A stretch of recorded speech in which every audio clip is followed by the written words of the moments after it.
Sa susunod mong punta sa palengke, huwag magulat kung makitang tumaas ang presyo ng biniling bigas. We are lifting the price caps on the rice.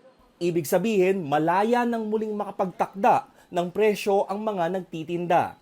Dahil sa price ceiling kasi, hanggang 41 pesos lang pwedeng ibenta ang kada kilo ng regular milled rice, habang 45 pesos naman ang presyo ng well-milled rice. Ngayon, supply at demand na ang magtatakda ng presyo.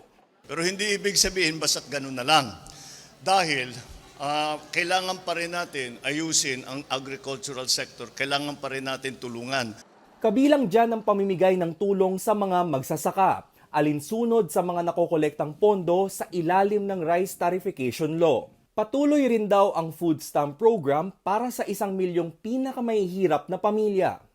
Kung saan nakakatanggap sila ng food assistance. At yung food assistance na yun yung ginagamit nila pambili ng bigas dahil readily available naman sa ating mga merkado ang murang bigas. Suportado naman ng Samahang Industriya ng Agrikultura ang desisyon ng pamahalaan. Sabi ng grupo, hoarding at smuggling naman talaga ang dahilan ng pagtaas ng presyo. Ang mga retailer at mamimili naman, magkakaiba ang reaksyon.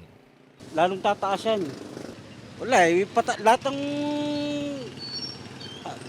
tumataas lahat ng paninda Okay din pero sa mahirap, mas maganda may 45, 41, wala tayong magagawa.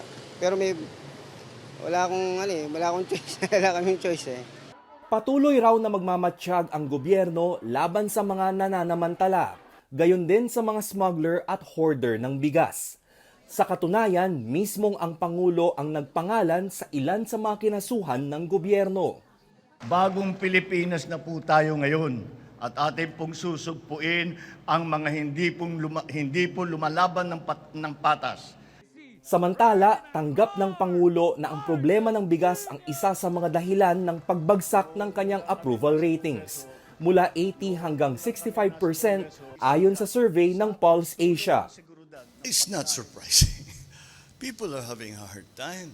Yung bigas, yung hirap na bigas ito Ibang usapan pag bigas.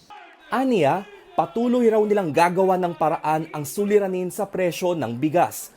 Hindi raw para tumaas ang kanyang ratings, kundi para sa kapakanan ng taong bayan. Rex Remitio, CNN Philippines.